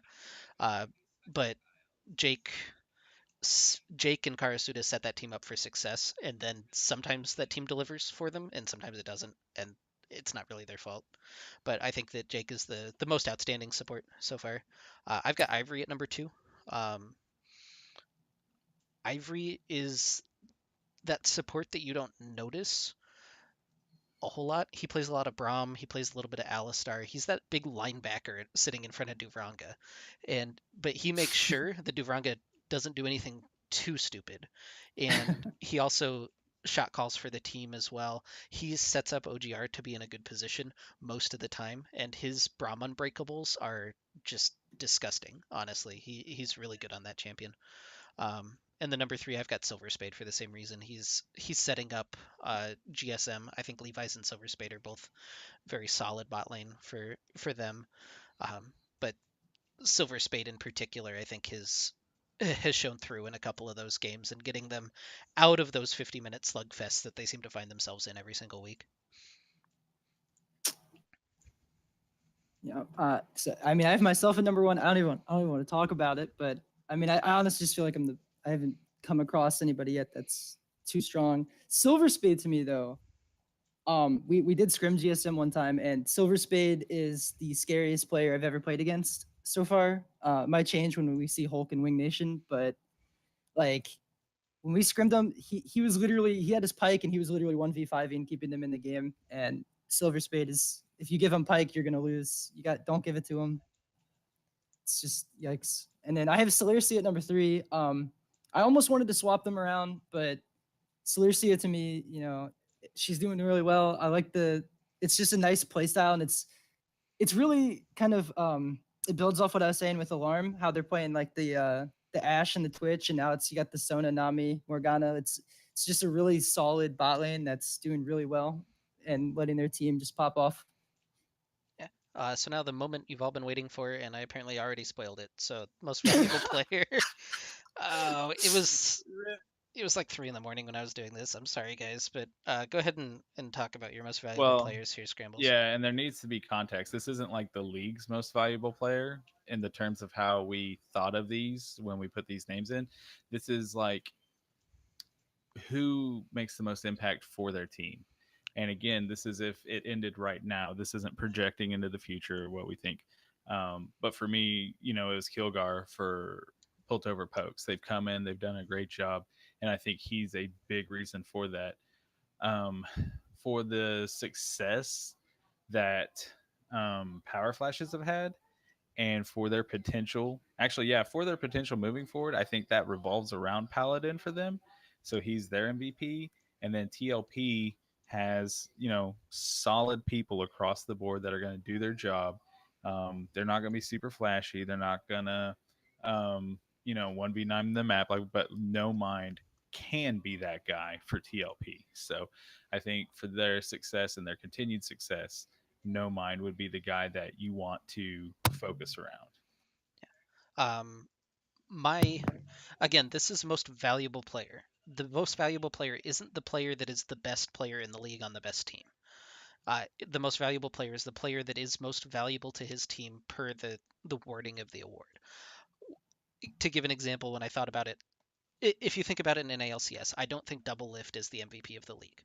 I think that Someday is the MVP of the league. Someday is the player on 100 Thieves that makes them click. He is the only one that is super worthwhile on that team, and he would be my vote for MVP. Double Lift is the best player on the best team, but he's got Pobelter, he's got Ole, he's got Impact, he's got X-Smithy. X-Smithy is, I think, another MVP candidate, honestly, sitting on that same team, and that kind of nullifies what I think about Double Lift, honestly.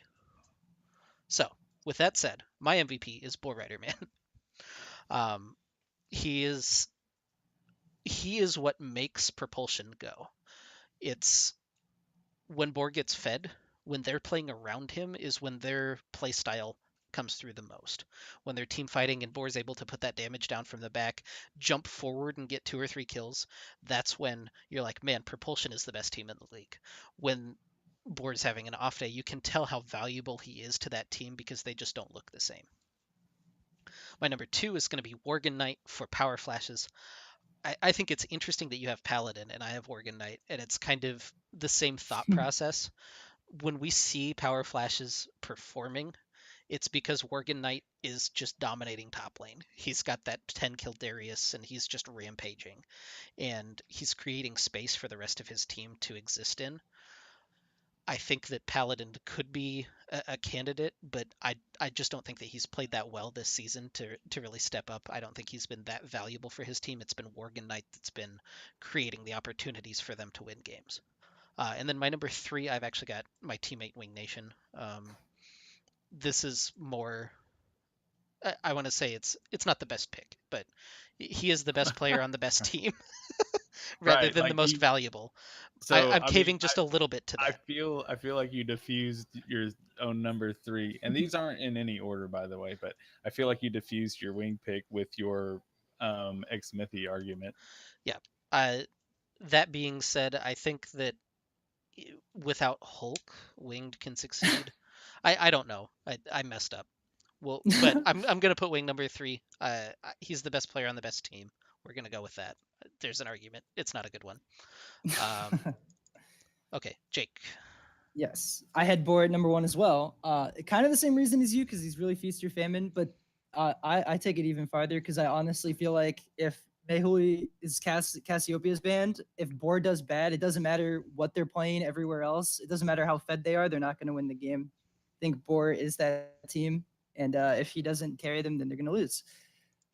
So my number 2 is Celercia because honestly the consistency from the bot lane, that support that she's rocking down there, it's really just it's driving their team. Like it's so good when you have a rock somewhere on your team that just nonstop provides you with like the consistent play. And coming from the support, it's a little bit of playmaking. She seems more disengaged supports, which is really good for their team because it's just like all this peel. It helps them play really well. So I think that's why that's my number 2. And then number 3, I have Winged. Um, to me, it's not best player on best team. He is the best player to me, and I do think that Hulk makes it way too hard to put him in number 1. But however, I do think he is super valuable to your team's success, and I really feel like it's kind of like a 2-person show with the tank, with being you helping him out, and that like when Hulk's having an off day, Winged hasn't seemed to have an off day, and he's really just always stepping up to the plate. So.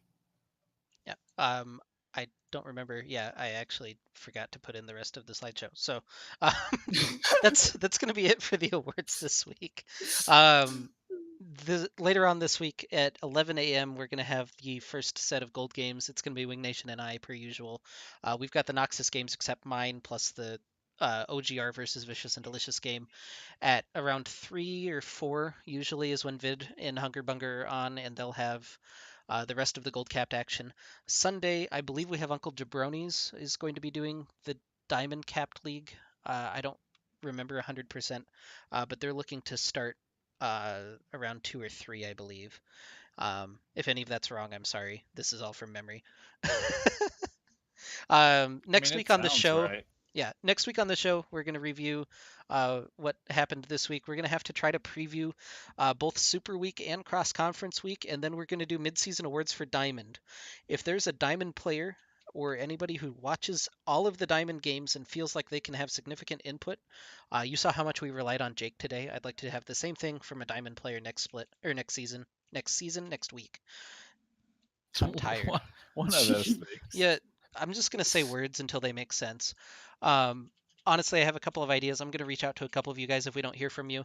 But if you're interested in appearing on the podcast, even if you've already been on, Scrambles and I are looking for a little bit of help next week. And we're going to, basically put you through the ringer like we did Jake this week in terms of making awards and things like that. Maybe even more so. It's going to be hard. It's going to be weird if they keep turning in FFs and Diamond as well. I'm just saying, like, how do you predict that? How do you award teams that are forfeiting games? I don't know. But anyways, we'll figure it out.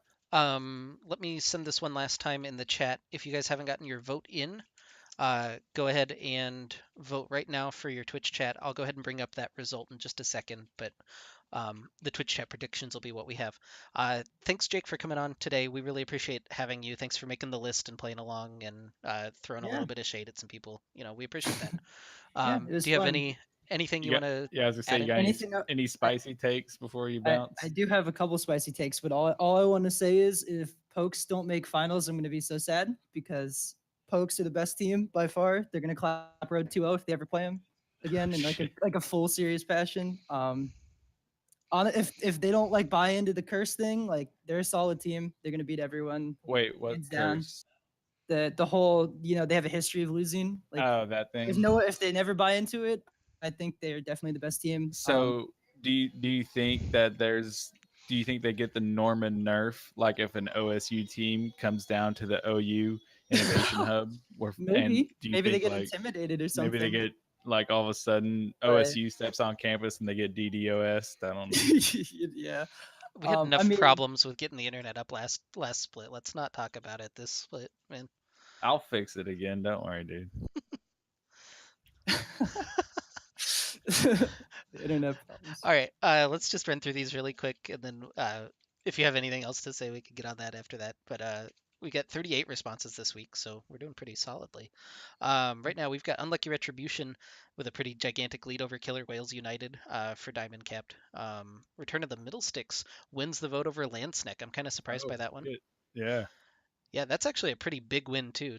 67 to 33%. 50-50 for Fish Taco and K-State. So somebody else vote on that, please, or we'll have to come up with another tiebreaker. Yeah, Golden Gatekeepers, Deathcap for Cutie. We've got Deathcap for Cutie, 15-9 over Golden Gatekeepers. I can't say I disagree with any of that so far. Propulsion with a huge chunk of votes over Oklahoma Diamond Rush. No faith in your sister team there, Scrambles. I mean, math is math, dude. I will say 100 Steves are going to have a forfeit win over Sweet Anime Thighs. I'm actually just not going to count this game.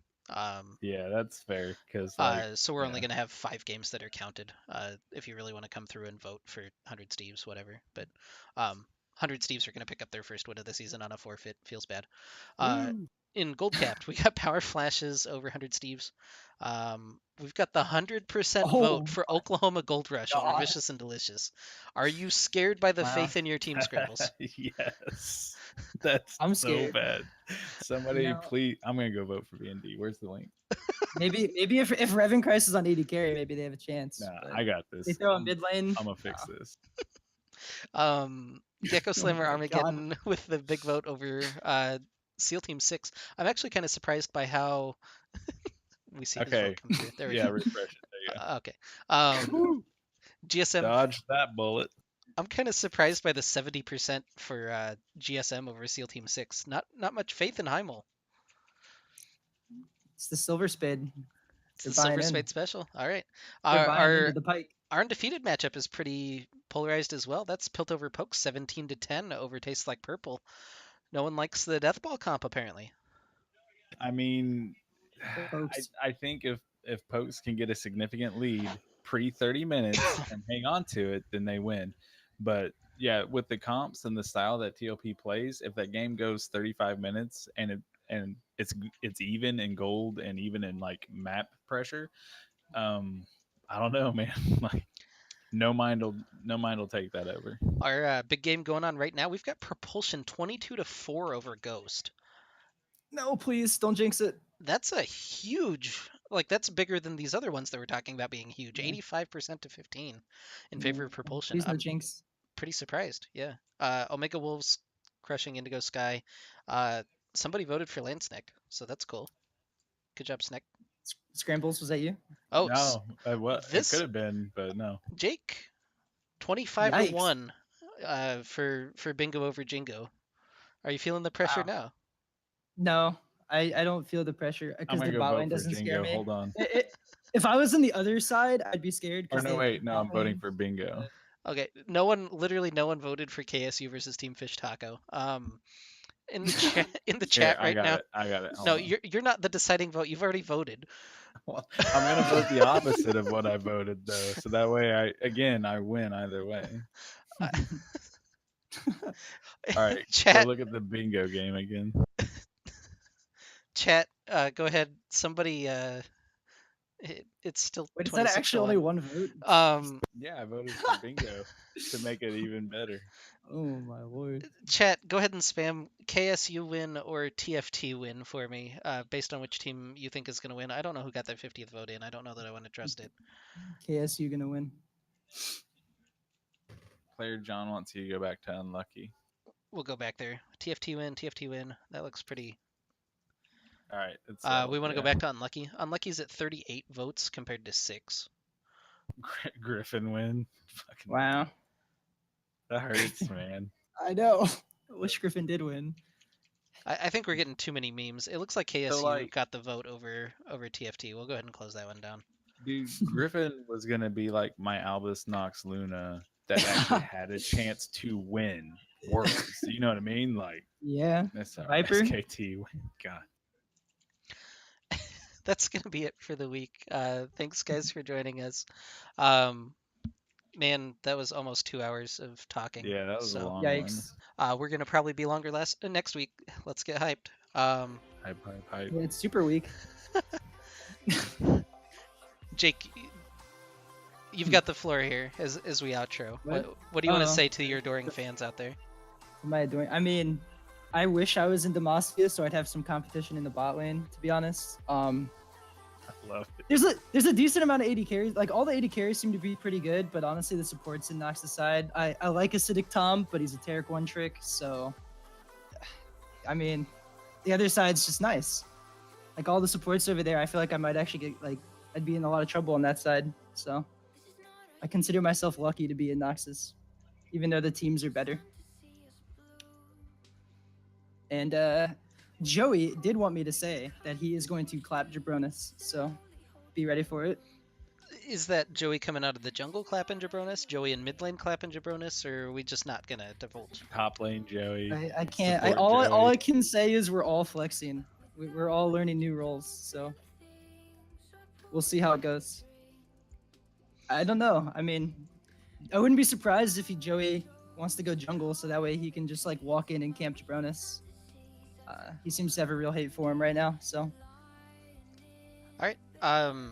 Yeah, if you're Diamond and you want to come on the podcast next week and trash talk everybody, let us know and we'll have you on. If not, I've got a couple of people I want to reach out to, so hopefully we'll get somebody for next week and it won't just be Scrambles and I pretending like we know what's going on in Diamond.